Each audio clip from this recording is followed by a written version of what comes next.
So you've watched Stella Women's Academy, you've watched Apate, you've watched Gunslinger Girl, and you're thinking to yourself, yeah, I could really get into this, but I don't know where to start. Taskforce M.O.E. is here to help. Intro to Airsoft is a video series focused on introducing people to Airsoft. We'll be talking about safety, concepts, equipment, tactics, and everything in between. Our hope is to bring more people into Airsoft, grow the community, and of course teach people a thing or two.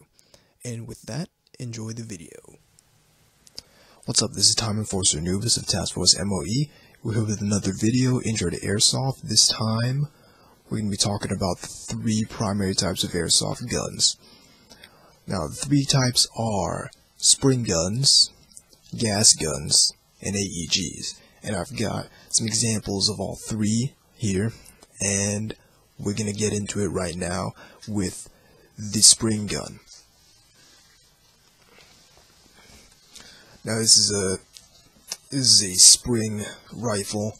It's modeled off of the Knights Armament PDW. You can see it's made of really cheap plastic. It's just really inexpensive. It's the kind of gun you'd get for a child if they're just getting into Airsoft.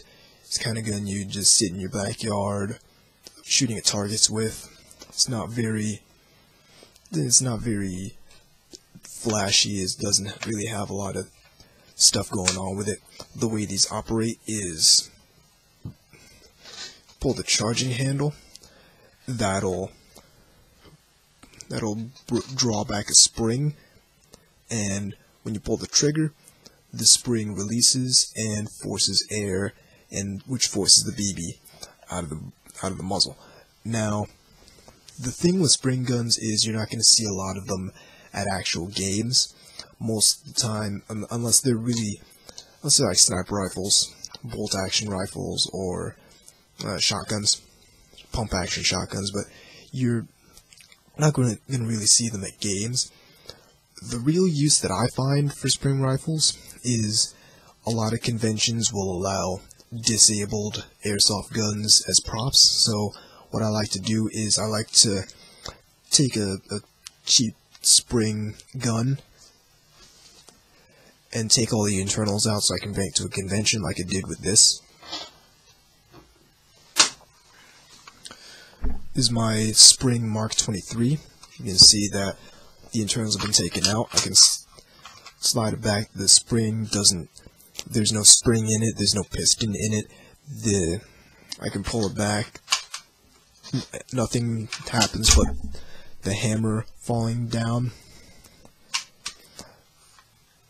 It's basically inoperable now. So you want to, if you're getting into spring guns, if you're getting into military cosplay, spring guns are real nice to get because you're able to just dismantle it and still looks nice, and all you need to do is look the part.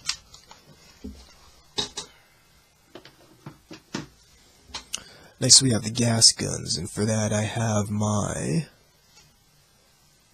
personal sidearm. This is my Smith & Wesson M&P40 Military and Police. It's a CO2 pistol, which means you can see right in this little slot here, you can see a CO2 cartridge. This is what it looks like outside of the magazine. And what you do is you just take an Allen key, open up the magazine, and insert the CO2 cartridge in there, and the CO2 and the gas from that CO2 cartridge is what actually propels the BB out of the muzzle. Now, the thing with CO2 guns is they're really reliable, but you might get varying performance in different weather, because you have the gas that expands or contracts as with the environmental temperature. Now, after gas guns, you of course have AEGs. This is my personal AEG here. This is the Aim Top M4, naturally based off an M4. Now, the way these operate is when you pull the trigger, it drives a motor, which drives a set of gears driving a piston back, and then the spring engages the piston, pushing it forward, forcing air out, and propelling the BB out of the muzzle. AEGs are probably the most common type of rifle you'll see out in the field. They're very reliable in all kinds of weather. As long as they're maintained properly, they'll last a long time.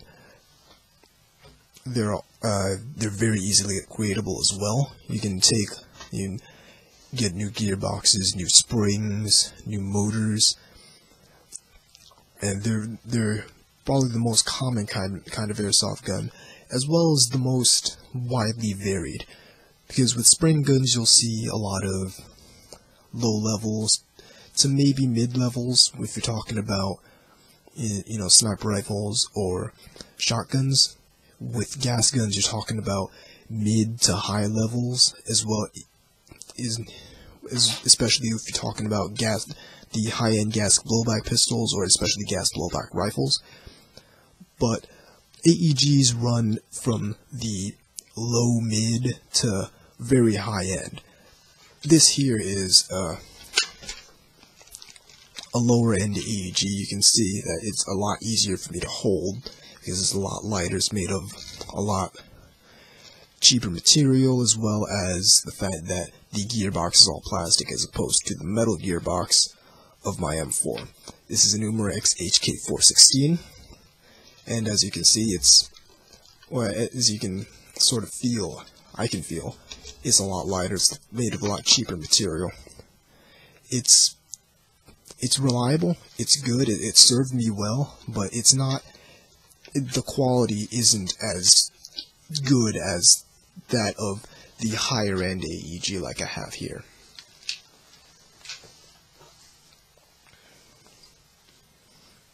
Anyway, that's my short primer on the 3 basic kinds of airsoft guns. As always, like, comment, subscribe. If you have any suggestions, you can send them in a comment, or you can send them to taskforcemoe@gmail.com. That's taskforcemoe, all one word, @gmail.com. As always, stay frosty.